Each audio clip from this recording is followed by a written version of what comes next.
नमस्कार मित्रांनो, ठरलं तर मग या आजच्या भागामध्ये आपण बघणार आहोत की कल्पना आणि पूर्णाई आजी आपल्या रूममध्ये बोलत असतात की पूर्णाई आजी म्हणत असते की काय ग, ती मुलगी अगदी आपल्या तन्वीसारखी का वागते, प्रतिमाची मुलगी असल्यासारखं. तेव्हा कल्पना म्हणते की पूर्णाई आजी, तुम्ही सायलीबद्दल बोलतात का. अस्मिता आणि प्रिया मात्र चोरून हे सर्व ऐकत असतात. पूर्णाई म्हणत असते की अगं, माझ्या वाढदिवसाच्या दिवशी सुद्धा तिने किती छान असे प्रतिमा बनवते, तसेच गुलाबजामू बनवले होते. आणि जन्माष्टमीच्या दिवशी सुद्धा प्रतिमा जशी कृष्णाचा पाळणा म्हणायची, अगदी तसाच तिने पाळणा सुद्धा म्हटला होता. आणि आज गणपती बाप्पाच्या पूजेमध्ये सुद्धा ते सांजेच्या पुरणाच्या पोळ्या आणि ते जास्वंदीची फुले अगदी प्रतिमासारखेच कसे हे सेम असू शकते. कल्पना म्हणते की अहो आई, जसे अर्जुन आणि सायलीचे लग्न झाले तेव्हापासून सायलीमध्ये तन्वीचे गुण आहे तसे मला दिसून येतात आणि प्रत्येक गोष्टी तशाच घडत येतात. तर पूर्णाई आजी म्हणत असते की हो, सेम तसेच आहे, अगदी आपल्या प्रतिमासारखे. तर पूर्णाई आणि कल्पनाचे हे बोलणे ऐकल्यानंतर प्रिया मात्र खूप टेन्शनमध्ये येते आणि जे व्हायचे होते अगदी माझ्या मनातले तसेच झाले म्हणून प्रिया रागाने तिथून निघून जाते. तर अस्मिता सुद्धा तिच्या मागे जाते. पूर्णाई आणि कल्पना मात्र सायलीच्याच विषयावर बोलत असतात. तर इकडे प्रिया रागाने आतमध्ये आल्यानंतर अस्मिता म्हणते की काय ग तन्वी, तू इतके अचानक का निघून आलीस, काय झाले. प्रिया म्हणते की खरी तन्वी मी आहे आणि आता पूर्णाईचा सुद्धा माझ्यावर विश्वास नाही. मग अस्मिता तूच सांग, मी काय करू ग. अस्मिता म्हणते की हो ना प्रिया, मी सुद्धा तेच म्हणते, पण ह्या सायलीला आता त्या दोघींच्या नजरेमधून उतरण्यासाठी आपल्याला काहीतरी नवीन असा प्लॅन करावा लागेल. प्रिया म्हणते म्हणजे तन्वी, हो नक्की आपण त्या सायलीला या घरातून बाहेर काढण्यासाठी प्लॅन करूयात. दुसरीकडे रविराज हे अर्जुनच्या स्टडी रूममध्ये आलेले असतात आणि त्या केसबद्दल ते स्टडी करत असतात. तर तेथे अर्जुन येतो आणि अर्जुन म्हणतो की वा, एकाच केसबद्दल दोन वकील एकाच रूममध्ये बसून त्या केसची स्टडी करतात. अर्जुन म्हणतो की तुम्ही येथेच थांबा, मी दुसऱ्या रूममध्ये जातो. तेव्हा रविराज म्हणतो की नाही अर्जुन, तू येथेच थांब, माझ्यासाठी इतका त्याग करायची काही गरज नाही, मी आपल्या गेस्ट रूममध्ये जातो, मी या घरचा पाहुणा आहे. तर लगेच विषय रविराज बदलतो आणि अर्जुनला म्हणतो की आपण एकाच केसबद्दल एकमेकांच्या विरोधी काम करतो, यामध्ये कुणीतरी हारणार आणि कुणीतरी जिंकणारच ना. जेव्हा आपलीच माणसं आपल्या विरोधात उभी राहतात तेव्हा तो माणूस पूर्णपणे हरून गेलेला असतो.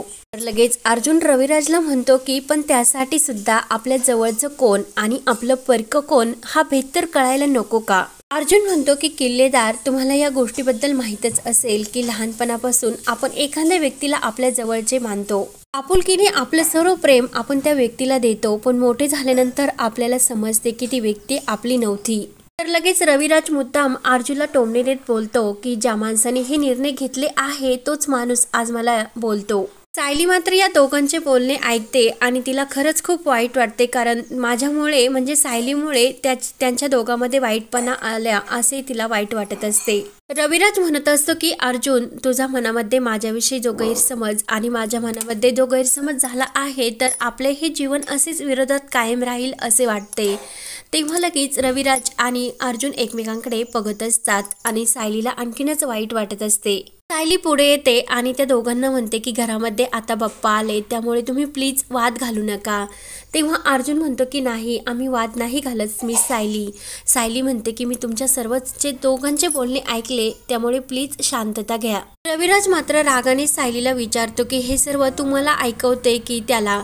तेव्हा सायली म्हणत असते की मी माझ्या घरातील माणसांना समजावण्याचा हक्क समजते. रविराज मात्र रागाने सायलीला म्हणतो की हे वाद फक्त तुझ्यामुळे झाले आणि आता तू मिटवण्याचा प्रयत्न करतीस का. तुझा हा भोळा भाबडा चेहऱ्यामागचा जो चेहरा आहे ना, तो प्लीज मी ओळखला आहे आणि आता मला दाखवू नको. तेव्हा मात्र रविराज सायलीचा अपमान करत असतो आणि अर्जुनला मात्र राग येतो आणि तो रविराजला म्हणत असतो की जरा व्यवस्थित बोला. तेव्हा मात्र अर्जुन सायलीला रागाने म्हणतो की काय गरज होती मध्ये बोलण्याची आणि स्वतःचा अपमान करून घेण्याची. सायली म्हणते की प्लीज अर्जुन सर शांत व्हा.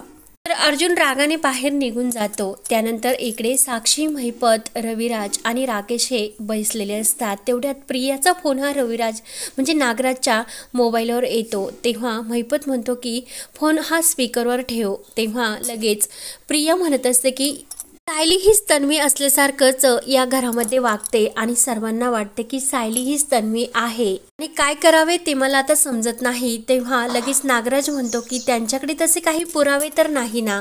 प्रिया म्हणते की त्यांना शंका आली, पण या घरामध्ये दोन दोन वकील असतात आणि त्यांना जर शंका आली आणि ते दोघे सुद्धा त्या कामाला लागले तर पुरावे शोधण्यासाठी त्यांना वेळ लागणार नाही आणि आपल्या सर्वांचा ते काटा काढतील। मला काय करावे ते समजत नाही असे प्रिया म्हणत असताना साक्षी म्हणते की प्रिया तू काळजी करू नको, आपण काय करायचे ते नक्की ठरवू।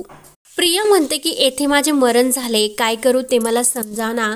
साक्षी म्हणते की अगं तू आता फोन ठेव ना। त्यानंतर इकडे महिपत हा विचार करत बसलेला असतो। साक्षी म्हणते की आता काय करायचे आणि ते खून प्रकरण वगैरे काही नको, कारण मला ते आता कुणाचा जीव घेणे ते अजिबात असे आवडण्याचे झाले। महिपत म्हणतो की मी जे काही करेल ते एकदम चांगले करेल, तू त्यामध्ये टेन्शन घेऊ सुद्धा नको आणि पडू सुद्धा नको। सायली प्रकरणाचं काय करायचं ते मी बघतो आता। तेव्हा लगेच साक्षी म्हणत असते की साक्षीला मात्र वेगळी भीती वाटत असते। तर लगेच महिपत म्हणतो की साक्षी तू माझ्यासाठी एक छान अशी कॉफी बनव, मग मला पुढच्या प्लॅनसाठी चांगलं हे डोक्यामध्ये विचार येतील। तेव्हा लगेच साक्षी ही कॉफी बनण्यासाठी निघून जाते। तर राकेश म्हणत असतो की तुम्ही जर सांगितले असते तर आपल्यासाठी आपण ग्लास सुद्धा भरले असते ना। तेव्हा मात्र राकेशचा महिपतला राग येतो आणि लगेच महिपत म्हणतो की मला माझ्या मुलीसमोर काही गोष्टी बोलता येत नव्हत्या म्हणून मी तिला कॉफी करण्याचे नाटक केले। महिपत म्हणतो की उद्या सायली प्रकरण हे कायमचे संपवायचे। तेव्हा तो पुढे सांगू लागतो की उद्या अनंत चतुर्दशी आणि सायलीचा असा धडा तिला शिकवायचा म्हणजे ती कायम या जगातूनच निघून गेली पाहिजे।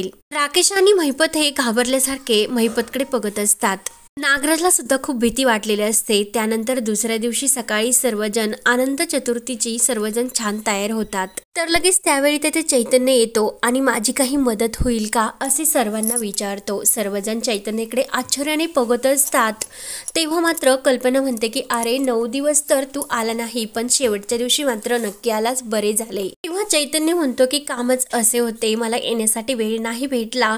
तर लगेच पूर्णाई अंजू म्हणते की आता इथे प्रताप नाही, त्यामुळे मूर्तीचे हे विसर्जन रविराज तुम्ही करावे अशी माझी इच्छा आहे।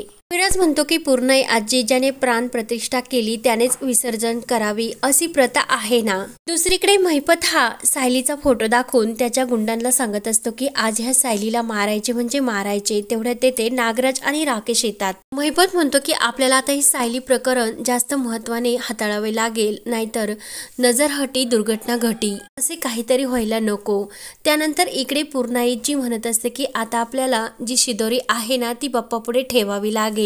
अस्मिता आणि प्रिया मात्र ह्या टेन्शनमध्येच असतात की आता ह्या सायलीने अजून काही प्रतिमासारखे नको करायला। रविराज आणि पूर्णाई सर्वजण एकमेकांकडे बघत असतात आणि गणपती बाप्पा जाणार म्हणून सर्वजण नाराज झालेले असतात। तर हा भाग येथे संपतो।